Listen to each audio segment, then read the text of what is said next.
Now remember, this has never been talked about. The Black Tom was never once brought up in any 9/11 footage I've ever seen. Okay, ever. Not any news coverage, not any documentaries, not any, people in the research communities talking about it. Oh, well, this happened before, blah, blah, blah, but no. But now the story is in 1916, German spies snuck in through New Jersey and into New York Harbor. They blew off bombs so big. Now listen how ridiculous this already is. You haven't heard of this. They blew off bombs so big, they measured a 5.5 on the Richter scale. They were felt in Maryland, Philadelphia, Connecticut, New Jersey. Obviously New Jersey, it was right there. All over, right? I mean, states far away, okay? And it damaged the Statue of Liberty. It also killed a few people. The numbers in question, that seems to have changed, but we'll get into that. But the Statue of Liberty was also damaged by this. Now, we're going to get back to that in a second, but speaking of the Statue of Liberty, if a terrorist attack happened in New York City, why wasn't it brought up on 9/11, a terrorist attack in New York City? Counterfeit worlds, semi-real worlds, as well as deranged private worlds, inhabited often by just one person, while meantime the other characters either remain in their own worlds throughout or are somehow drawn into one of the peculiar ones. This theme occurs in the corpus of my 27 years of writing. At no time did I have a theoretical or conscious explanation for my preoccupation with these pluriform pseudo-worlds, but now I think I understand. What I was sensing was the manifold of partially actualized realities lying tangent to what evidently is the most actualized one, the one which the majority of us, by consensus gentium, agree on. I want you to ask people you know that research different events, because I've done this with this event. And, I talk to a lot of 9/11 researchers, a lot of people that look into terror attacks, whether they be hoaxes, false flags, or if you think they're real, whatever your opinion is. A lot of us in the community look into these events. We have forums and websites and channels and whatnot, as you would expect. And I ask everybody. And, unless it's somebody that's seen it in the last, year or two since it's come about, nobody's ever heard of this Black Tom. But it's in your reality now. It's always been there. Is a topic which has been discovered recently and which may not exist at all. I may be talking about something that does not exist. Therefore, I'm free to say everything or nothing. You're going to say, well, people can edit, this and that. If you go back, I'm going to get into how this is happening, but if you go back into your encyclopedias that you've had in your house for years, you can dig it up now and you'll see that Black Tom it's in there. It's part of your history, but you've never heard of this. I've spent years researching 9/11. I've done hundreds of shows on it. I've seen all the documentaries, all the footage, and nobody has ever mentioned Black Tom. But it's not just like they didn't just mention it. Listen to all the things I'm telling you. It was also in New York. It was also a terrorist attack. It damaged the Statue of Liberty. And not only did it damage the Statue of Liberty, here's the real kicker. It damaged the Statue of Liberty so bad that the torch was never opened to the public after that. 1916, there's a big problem with that. There's a lot of people that have been to the torch. But now it can't even be possible that they've ever been to the torch. It doesn't matter what their memories say. It resembled nothing that I had ever heard described. It resembled plasmic energy. It had colors. It moved fast. It collected and then dispersed. But what it was, what he was, I am not sure even now. In other words, it's a common theme in my writing that a dark-haired girl shows up at the door of the protagonist and tells him that his world is delusional, that there's something false about it. Well, this did finally happen to me. I even knew that her hair would be black. I had an actual complete sense of what she would look like and what she would say. She did appear. She was a total stranger.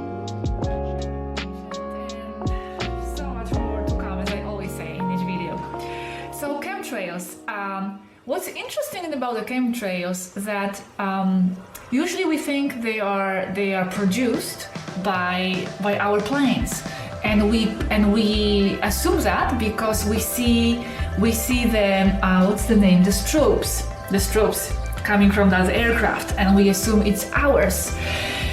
In fact, that's not always the case. There are actually ships with systems to look like airplanes. And actually, here's what Varu says: most of the ones that spray are not airplanes. They are our ships. What I'm not sure if ours it means Tegeten exactly, or the Federation ships with systems to look like airplanes. It is said that if something has strobes, it is an airplane and not a UFO. That's false. Almost every member of the Federation uses strobes in large and small craft. Not only that, the hunting ships that we have and the ones Antaria and Centauri have are also equipped with transporters that identify them with whatever is convenient. So they are their ships, and one of their jobs is to actually neutralize the negative effects produced by the negative chemtrails done by the cabal. It all has to do with the ascension process. It actually has to do with the artificial intelligence as well. So more. Oh wow! So congratulations, Linda. You have officially captured the Pleiadian ships, and for the world to understand, those are the Pleiadian ships. They are camouflaged. They are undetectable by our technologies. What you are seeing is the fifth density holographic projection in our reality, if you will. And they are, in fact, spraying the skies to neutralize the effects of the negative chemtrails being sprayed in our skies. Guys, there is the helpers. There is the help from on high. I congratulate you, Linda. Well done. Exceptional capture. I thank you, Cosmic Agency, for this knowledge, because this is power. The people live in fear through ignorance. That's the problem. This is what I'm trying to show to people. This is truly the best message I could ever give you. You guys understand now? The battle of heaven and hell is going on right in front of our eyes, and the world doesn't have a clue. So instead of me, that's why I backed off many videos. I gotta research. I gotta explain how I even remember this. So all our memory is just wrong and just remembering the same thing exactly the same as each other, or is something really crazy going on here? There's something going on that you need to look at. Now, you don't have to agree with me on what it is, why it's happening, but the fact is something is happening here. You know what I mean? The Statue of Liberty, for your information, in this current reality has never been on Ellis Island. In fact, it's on a totally different island. Ready for the name of this one? Liberty Island. So if it was sitting on an island called Liberty Island, how the fuck would we forget that? How would we not remember, hey, where's the Statue of Liberty located? Liberty Island. I mean, you wouldn't say Ellis Island if it was always on Liberty Island. I mean, it's absolutely ridiculous. It's absolutely ridiculous. Welcome to the world of the Mandela effect. Mandela effect. You better not shut this video off, because then you're just being a selective truther. Why have you never heard of this? Have you never heard of this? And why do I already know that you've never heard of this? Because nobody's heard of it. Nobody's heard of it. Nobody's heard of it. How I wonder what you are, up above the sky so high, like a diamond in the sky. That's where our destiny is. And that's compressed carbon of the highest degree.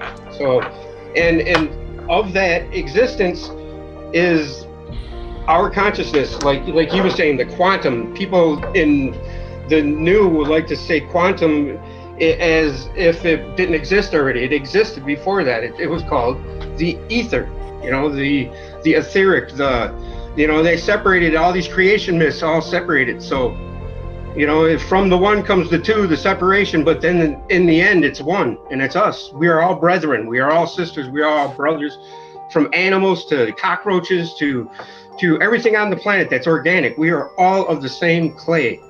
And that's what I think, that we are all one. I don't think there's separate this or separate that. In our Fibonacci spiral, our niche of our creation, our physical 3D, third planet from the sun, third dimension, I think. Here in the last 6 months to a year, there's a whole new level of energy to the water, in the water, and I've actually gone in the water and done ceremonies to spread out what's going on. In fact, it was the night of the solstice.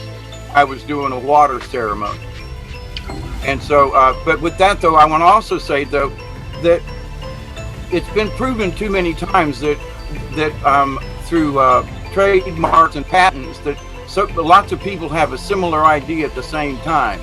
I have always maintained that they're accessing the quantum, which is what all these quantum computers are doing. They're accessing the quantum as well.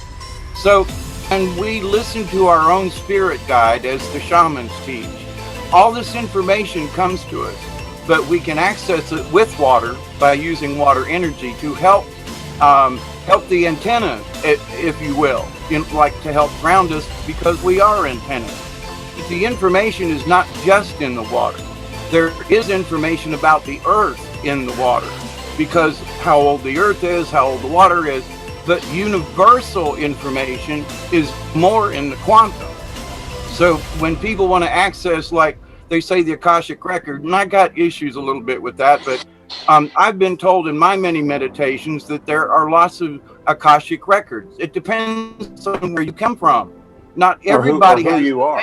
Yes, it's not everybody doesn't have the same lineage. That's what it is. So your Akashic record may be Palladian, or it may be, Arcturian or something. But the idea, though, that it's all the same is that there's more to it than that.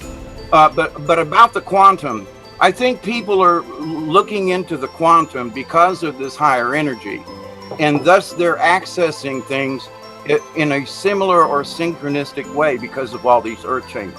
What y'all think about that? Oh shit, is this astral projection real? Are these chakra healers, are they not bogus? Dude, I've found out that humans are essentially deaf, dumb, and blind. The physical world, see, touch, taste, hear, smell, is 4% of what exists, 4% of reality. We are walking around blind to 96% of what exists.